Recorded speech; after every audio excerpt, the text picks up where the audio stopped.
Running on Fumes, Chapter 4, Good or Evil, Frank. Joe flopped down on my bed the next morning without bothering to take his shoes off. Did I mention my brother is a slob? Got the GPS on both bikes programmed, he announced. He blew a big purple bubblegum bubble. The hypercharged fake grape smell almost made me sneeze. He sucked the gum back into his mouth and started chomping. The route is 2,741.3 miles, almost a 2-day drive. If you drive nonstop, without eating or sleeping, I corrected him. I slid a set of lock-picking tools into my backpack. They'd been useful on other missions, and I liked having them along. I was thinking about that. I know we need to get out to the compound and check things out, but we probably have little time to see some stuff. I finished for him. I was totally with Joe on this one. I was thinking a little detour to Mount Rushmore might be nice. Wait, Joe used the corner of my bedspread to clean out one of his ears. Say that again? You're washing that. Joe kept on cleaning, but I didn't bother repeating myself. I knew he'd heard me just fine. We have the whole country to see, and a bunch of stoneheads are at the top of your list. Unbelievable. I added some underwear to my pack. Joe was probably planning on wearing the same pair of boxers for the whole 10 days. He thought if you turned them inside out, it made them clean again. What's at the top of your list? I asked him. Joe sat up. Okay, tell me if this is not cool. I read about this place where they train animals for fairs and stuff. All the tic-tac-toe playing chickens come from there. You'd rather see farm animals playing the dumbest game imaginable than go to one of the most famous places in the country? Before he could answer, Mom came into the room. I printed out some info on petroglyphs for you guys. Some of them could have been carved 8,000 years ago. I felt my face getting hot. It's not just being around girls that makes me blush. Lying to Mom does too. Joe and I had told her we wanted to use part of our summer break to check out the petroglyphs in the Mojave Desert. The designs Native Americans had chipped into rocks sounded pretty cool. But that's not why we had chosen this cover story. We picked it for 2 reasons. 1, Mom was likely to approve something so educational. And 2, there were petroglyphs in the same general area as the compound. If you're gonna lie, it's better to put some truth in there. Joe took the printouts from Mom and started scanning them. Is any of this talk about the connection between the petroglyphs and aliens true? I heard that some of the glyphs are actually of UFOs the Indians had seen. Can you tell my brother is a fan of Art Bell? That guy's talk show is all about UFOs and conspiracies and how there are real vampires roaming around. Joe eats that stuff up with a big spoon. Actually, I did come across one site that talked about glyphs and aliens, Mom told Joe. I didn't print anything, but there's some great stuff about how some archaeologists think that petroglyphs were drawn by medicine men while they were in a trance state. You mean they were wasted? Well, there may have been some mind-altering plants used in some of the ceremonies, Mom admitted. I zipped my backpack and slung it over one shoulder. Ready? I asked Joe. Yep. He grabbed his own backpack off the floor and stuffed Mom's printouts in the front pocket.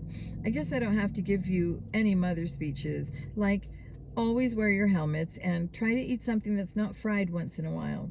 Don't worry, Aunt Trudy's made her mark on us, I told her. You know, when you two are gone, it's me she lectures.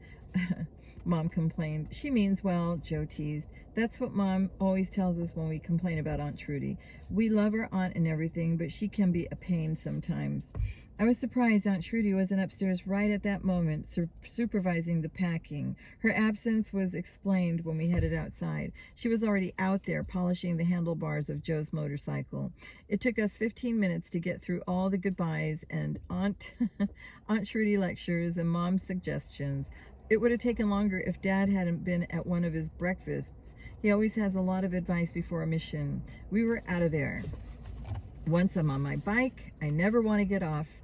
It's nothing like riding in a car. It's like the motorcycle is an extension of your whole body, like you're running down the highway, wind blasting past you. We'd been riding for a day and a half now, with a short stop for sleep, and I still wasn't tired of the bike. I could ride forever. Our first major stop was Mount Rushmore. Joe and I had made a deal. We got to alternate destinations on the way across the country. And yeah, he was right. Mount Rushmore was just a bunch of big stone heads. But some stone heads of men who helped make America what it is. Washington, Lincoln, Jefferson, Theodore Roosevelt. It was like being in the presence of 150 years of history. Okay, my turn now, Joe said when we got on our bikes in the Monuments parking lot. The brainiac chickens, right? Nope, even better. The thing in the desert. I need more information. It's this thing. Someone found it in the desert. It's supposed to be amazing. But what is it? That's what's so cool. Joe pulled on his helmet. It's indescribable. You just have to see it for yourself. People come from all over. Where did you even hear about it? Joe tapped his helmet. He couldn't hear me. Whatever. It was his pick. When we hit Arizona, we started seeing signs from the thing. You're 100 miles away from the thing in the desert. What is the mystery of the desert? That kind of stuff. None of the billboards gave any indication of what this famous thing actually was. About 22 billboards later, we finally arrived at a big gas station souvenir shop combo. Joe was practically dancing as we headed inside. We each paid $2 and started following the big green footprints that we were told would take us to the thing. How cool is this? Joe asked, making sure to place his feet right inside the monster tracks. Right now, all I'm seeing is pieces of wood that are supposed to look like animals. I squinted at the closest log. I guess it looked sort of like a squirrel, a mutant squirrel. You're the one who wanted to see rocks that look like heads. Joe picked up his pace. The monster tracks led us out of the shed. We were in another one. We passed some bedroom furniture from France and a car that Hitler supposedly rode in once. Maybe. Finally, in shed number 3, we reached the thing. I'm sure you all want to know what exactly it is, right? Sorry, I can't tell you. I couldn't figure it out. It's kind of a mummy, maybe, with possibly a mummy baby. The sign above says, "You decide." Great. I looked all over at Joe, figuring he'd be ready to demand his money back, or at least admit that Mount Rushmore was a much better destination. That thing is totally awesome, he declared. Okay, so I was wrong, but at least the next destination pick was mine. Had to wait for the trip back, though. We needed to get our butts in gear and get to Arthur Stench's compound. We decided to continue on to Phoenix, then crash. The next day, we'd have about 4.5-hour ride to Palm Springs. Stench's group was set up in the desert about another hour from the city. So, want a place to bet? Joe asked when we stepped into our motel room. On what? I pulled off my boots and stretched out one on the closet bed.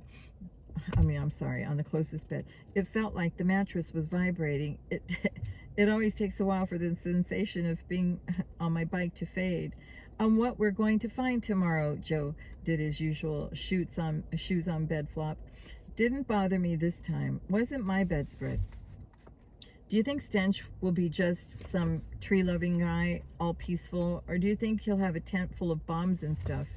I don't think ATAC would have sent us out here if there wasn't some chance of the guy being dirty, I answered. But not that I'm complaining. It's been a great trip. I knew you were grooving on the thing. The gift shop was better. Too bad we didn't have enough cash for that stuffed rattler. Yeah, Joe agreed. Although Aunt Trudy probably would have made us keep it in the garage. I closed my eyes. The image of Arthur Stench filled the blackness behind my eyelids. Good guy or a bad guy? Trying to protect the earth was definitely good, but not if you used violence to do it. The image of Arthur Stench seemed to smile at me, daring me to figure him out. Tomorrow, Joe and I would get the chance. We'd be face to face with Stench. Chapter 5.